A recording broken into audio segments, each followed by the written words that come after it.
ಎಲ್ಲರಿಗೂ ನಮಸ್ಕಾರ. ನೀವು ನೋಡುತ್ತಿರುವುದು ಎಎಸ್ಕೆ ನ್ಯೂಸ್ ಕೆಂಬವಿ. ಅಲ್ಲಿ ನಾವು ಕೊಡೋದು ನಿಜವಾದ ಸುದ್ದಿ. ನೋ ಬಕ್ವಾಸ್, ಓನ್ಲಿ ಫ್ಯಾಕ್ಟ್ಸ್. ಇಂದು ಗೋವಾದ ನೈಟ್ ಕ್ಲಬ್ನಲ್ಲಿ ಸಂಭವಿಸಿದ ಭೀಕರ ಬೆಂಕಿ ದುರಂತ ಕೇವಲ ಸಂಗೀತದ ಮಧ್ಯೆ ನಗು ಕೇಳಿಸುತ್ತಿದ್ದ ಸ್ಥಳವೇ ಕ್ಷಣಗಳಲ್ಲಿ ಅಳುವಿನ ಕಿರುಚಾಟದ ಮೈದಾನವಾಗಿ ಮಾರ್ಪಟ್ಟದ್ದು ಹೇಗೆ? ನಿಜವಾಗಿ ಯಾರ ದೋಷ? ಸರ್ಕಾರದ ನಿರ್ಲಕ್ಷ್ಯ, ಮಾಲೀಕರ ಲಾಭಾಸಕ್ತಿ? ಈ ಎಲ್ಲದಕ್ಕೂ ಒಳಗಿನ ಸತ್ಯವೇನು? ಎಲ್ಲವನ್ನೂ ನಿಮಗೆ ವಿವರವಾಗಿ ತಂದುಕೊಡುತ್ತಿದ್ದೇವೆ. ಬಿಟ್ಟು ಹೋಗಬೇಡಿ. ಗೋವಾ ನೈಟ್ ಕ್ಲಬ್ ಬೆಂಕಿ ದುರಂತ 1000 ಪದಗಳ ವಿಶೇಷ ವರದಿ. ASK news Kembhavi. Ground reality analysis. Goa ಅಂದರೆ ಕಡಲದ ತೀರತೆ, ರಜಾಮಜಾ, ಮ್ಯೂಸಿಕ್, ನೈಟ್ ಲೈಫ್, ದೇಶದ ಪಾರ್ಟಿ ಕ್ಯಾಪಿಟಲ್. ಆದ್ರೆ ಇದೇ ಪಾರ್ಟಿ ಸಂಸ್ಕೃತಿ ಒಂದು ರಾತ್ರಿಯಲ್ಲಿ ಕತ್ತಲಾಗಿ ದುರಂತದ ನೆನಪಾಗಿ ನಿಂತಿದೆ. ಜನಸಂದಣಿ ತುಂಬಿದ್ದ ನೈಟ್ ಕ್ಲಬ್ನಲ್ಲಿ ಬೆಂಕಿ ಕಾಣಿಸಿಕೊಂಡ ಘಟನೆ ರಾಜ್ಯವಷ್ಟಕ್ಕೂ ರಾಷ್ಟ್ರವನ್ನೇ ನಡುಗಿಸಿಬಿಟ್ಟಿದೆ. ಘಟನೆ ನಡೆದ ರೀತಿಯು: ಗೋವಾ ಪಣಜಿಯ ಸಮೀಪದ ಜನಪ್ರಿಯ ನೈಟ್ ಕ್ಲಬ್. ಶನಿವಾರ ರಾತ್ರಿ ಸಂಗೀತ ತನ್ನ ಟಾಪ್ ಬೀಟ್ಗೆ ಬಂದಿದ್ದ ಸಮಯ. ದೀಪಾಲಂಕಾರ, ಲೇಸರ್ ಲೈಟ್, ಸ್ಮೋಕ್ ಎಫೆಕ್ಟ್ಸ್, ಸಂಭ್ರಮದ ವಾತಾವರಣ. ರಾತ್ರಿ ಸುಮಾರು 11:45ರಿಂದ 12:10 ನಡುವೆ ಕ್ಲಬ್ನ ಡಿಜೆ ಬೂತ್ ಬಳಿ ಚಿಕ್ಕ ಸ್ಪಾರ್ಕ್ ಕಾಣಿಸಿಕೊಂಡಂತೆ ಸಾಕ್ಷಿಗಳು ಹೇಳುತ್ತಾರೆ. ಮೊದಲಿಗೆ ಎಲ್ಲರೂ ಅದನ್ನು ಶೋ ಎಫೆಕ್ಟ್ ಎಂದುಕೊಂಡರು. ಆದರೆ ಕೆಲವು ಕ್ಷಣಗಳಲ್ಲಿ ಹೊಗೆ ಗಟ್ಟಿಯಾಗಿ ಮೇಲ್ಭಾಗದಲ್ಲಿ ತುಂಬತೊಡಗಿತು. ಕ್ಲಬ್ ಒಳಗೆ foam soundproof material, synthetic wood panel ಇಂದ ಕಾರಣ ಬೆಂಕಿ ವೇಗವಾಗಿ ಹಬ್ಬತೊಡಗಿತು. ಪಾರ್ಟಿಯಲ್ಲಿ 200ಕ್ಕೂ ಹೆಚ್ಚು ಮಂದಿ ಇದ್ದರು. ಬಹಳವರಿಗೆ ಹೊರಬರುವ ದಾರಿ ಗೊತ್ತಿರಲಿಲ್ಲ. ಎಮರ್ಜೆನ್ಸಿ ಎಕ್ಸಿಟ್ ಬಾಗಿಲು ಲಾಕ್ ಆಗಿದ್ದ ಮಾಹಿತಿ ಹೊರಬಿದ್ದ ನಂತರ ಜನರ ಕೋಪ ಹೆಚ್ಚಾಯಿತು. ಮೂಲ ಕಾರಣಗಳು: ಯಾರ ದೋಷ? ಈ ದುರಂತದ ಹಿಂದಿರುವ ಕಾರಣಗಳು ಒಂದೆರಡಲ್ಲ, ಹೆಚ್ಚಿನಷ್ಟು ಮಾನವ ನಿರ್ಲಕ್ಷ್ಯ ಮತ್ತು ಕಾನೂನು ಉಲ್ಲಂಘನೆ. 1. ಫೈರ್ ಸೇಫ್ಟಿ ಪರವಾನಗಿ ಅವಧಿ ಮುಗಿದಿತ್ತು. ಕ್ಲಬ್ಗೆ ಅಗ್ನಿಶಾಮಕ ಇಲಾಖೆಯ ನವೀಕರಿಸಿದ ಪರವಾನಗಿ ಇರಲಿಲ್ಲ. ಬಳಿಕ ಅಧಿಕಾರಿಗಳು ಪರಿಶೀಲಿಸಿದಾಗ ಇದು ಸ್ಪಷ್ಟವಾಯಿತು. 2ನೇದು, ಎಮರ್ಜೆನ್ಸಿ ಎಕ್ಸಿಟ್ ಮಾರ್ಗ ಅಡಚಣೆ. ಜನರು ಹೊರಬರಬೇಕಾದ ದಾರಿ ಮೇಲೆ ಸ್ಟೋರ್ ಬಾಕ್ಸ್, ಸೌಂಡ್ ಉಪಕರಣ, ಅಲಂಕಾರ ವಸ್ತುಗಳು ಇಟ್ಟಿದ್ದರಿಂದ ಓಡುವ ಅವಕಾಶ ಇರಲಿಲ್ಲ.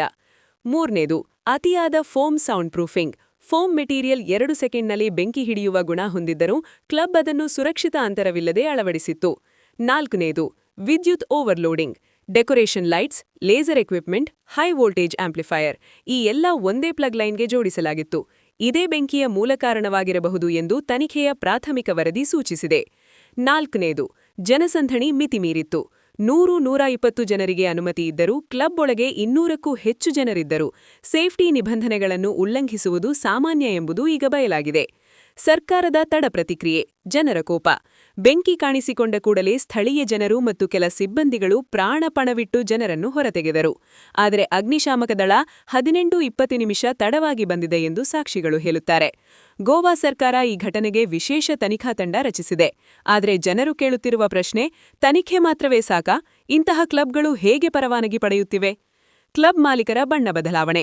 ಘಟನೆಯ ತಕ್ಷಣ ಕ್ಲಬ್ ಮಾಲೀಕರು ಮಾಧ್ಯಮದ ಮುಂದೆ ಬರಲಿಲ್ಲ. ಸಿಸಿಟಿವಿ ಫುಟೇಜ್ ಅಳಿಸಲು ಪ್ರಯತ್ನಿಸಿದ ಆರೋಪವೂ ಕೇಳಿಬಂದಿದೆ.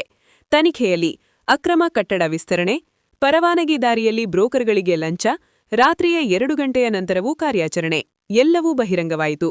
ಮಾಲೀಕರನ್ನು ಪೊಲೀಸರು ಬಂಧಿಸಿದ್ದಾರೆ. ಆದರೆ ಜನರು ಹೇಳುತ್ತಿರುವ ಮಾತು: ಈ ಒಬ್ಬ ವ್ಯಕ್ತಿಯ ದೋಷವೇ ಅಲ್ಲ, ವ್ಯವಸ್ಥೆಯೇ ಕೆಟ್ಟಿದೆ.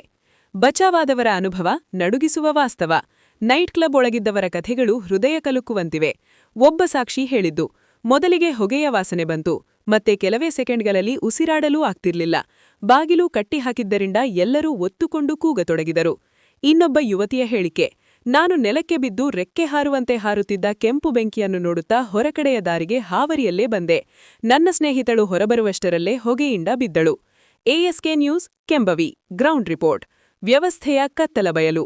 ಎಎಸ್ಕೆ ಟೀಮ್ ತಂಡ ಮಾಡಿದ ಸ್ಥಳ ಪರಿಶೀಲನೆಯಲ್ಲಿ ಕಂಡ ಕೆಲವು ವಿಚಾರಗಳು: ಕ್ಲಬ್ ಹೊರಗೆ ಅಗ್ನಿಶಾಮಕ ಸಿಲಿಂಡರ್ ಇದ್ದರೂ ಒಳಗೆ ಬಳಸಲು ತರಬೇತಿ ಪಡೆದ ಸಿಬ್ಬಂದಿ ಇರಲಿಲ್ಲ.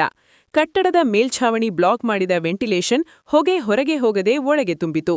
ಪಕ್ಕದ ಶಾಪ್ಗಳು ಸಹ ಅಕ್ರಮವಾಗಿ ಲೈನ್ಗೆ ಜೋಡಿಸಿಕೊಂಡಿದ್ದರಿಂದ ವಿದ್ಯುತ್ ಒತ್ತಡ ಹೆಚ್ಚಿತ್ತು.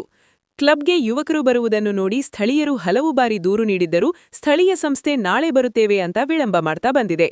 ರಾಜಕೀಯ ಪ್ರತಿಕ್ರಿಯೆ. ಪದೇ ಪದೇ ಅದೇ ಹೇಳಿಕೆಗಳು. ಸರ್ಕಾರ ಹೇಳಿದ್ದು: ಘಟನೆ ದುರಂತ, ತನಿಖೆ ಶೀಘ್ರ, ತಪ್ಪಿಸ್ತವರಿಗೆ ಕಠಿಣ ಕ್ರಮ. ವಿರೋಧ ಪಕ್ಷ ಹೇಳಿದ್ದು: ಕ್ಲಬ್ ಮಾಲೀಕರಿಗೆ ಸರ್ಕಾರದ ಕೆಲವು ಅಧಿಕಾರಿಗಳ ಬೆಂಬಲ, ಇದೇ ಕಾರಣ ದುರಂತ. ಸಾಮಾನ್ಯ ಜನರ ಪ್ರತಿಕ್ರಿಯೆ ಮಾತ್ರ ನೇರ: ಮತ್ತಷ್ಟು ಕ್ಲಬ್ಗಳಿಗೆ ಕ್ಯಾನ್ಸಲೇಷನ್ ನೋಟಿಸ್ ಕೊಡಿ, ಇಲ್ಲವಾದ್ರೆ ಇದೇ ದುರಂತ ಮತ್ತೊಮ್ಮೆ ಆಗುತ್ತದೆ. ಯಾರಿಗೂ ಪಾಠ ಆಗುತ್ತದೆಯಾ? ಗೋವಾ, ಬೆಂಗಳೂರು, ಮುಂಬೈ, ದೆಹಲಿ ಎಲ್ಲೆಡೆ ನೈಟ್ ಕ್ಲಬ್ಗಳು ಮಶ್ರೂಮ್ ಆಗಿವೆ. ಆದರೆ ಸೇಫ್ಟಿ ಪರೀಕ್ಷಣೆ ಶೂನ್ಯ. ಲಂಚ ಕೊಟ್ಟು ಪರವಾನಗಿ, ಗೂಢ ಕಾರ್ಯಾಚರಣೆ, ಜನಸಂದಣಿ ಮಿತಿಮೀರಿ ಪ್ರವೇಶ ಇವು ಸಾಮಾನ್ಯವಾಗಿವೆ. ಈ ದುರಂತ ದೇಶದಾದ್ಯಂತ ನೈಟ್ ಲೈಫ್ ಸೇಫ್ಟಿ ಬಗ್ಗೆ ದೊಡ್ಡ ಚರ್ಚೆ ತಂದಿದೆ. ಎಎಸ್ಕೆ ನ್ಯೂಸ್ ಕೆಂಬವಿ ಕನ್ಕ್ಲೂಷನ್: ಸಂಗೀತ, ಪಾರ್ಟಿ, ಮೋಜು ಎಲ್ಲವೂ ಬೇಕು, ಆದರೆ ಮಾನವ ಜೀವ ಅದರ ಬೆಲೆಗಿಂತ ಕಡಿಮೆಯಲ್ಲ. ಗೋವಾ ನೈಟ್ ಕ್ಲಬ್ ದುರಂತ ನಮಗೆ ಕಲಿಸಿದ ಪಾಠ: ಲಕ್ಷಾಂತರ ರೂಪಾಯಿ ಕ್ಲಬ್ ಕಟ್ಟಬಹುದು, ಆದರೆ ಒಂದು ಜೀವ ಮತ್ತೆ ಕಟ್ಟಲಾಗುವುದಿಲ್ಲ. ನೀವು ಇನ್ನೂ ನನ್ನ ಚಾನಲ್ಗೆ ಸಬ್ಸ್ಕ್ರೈಬ್ ಆಗಿಲ್ಲ ಅಂದ್ರೆ ಬೇಗನೆ ಸಬ್ಸ್ಕ್ರೈಬ್ ಮಾಡಿಕೊಳ್ಳಿ. ನಮ್ಮ ಯುಕ್ತಿಗೆ ನಿಮ್ಮ ಶಕ್ತಿಯ ಶ್ರೀರಕ್ಷೆ. ಜೈ ಹಿಂದ್, ಜೈ ಕರ್ನಾಟಕ, ಜೈ ಭಾರತ.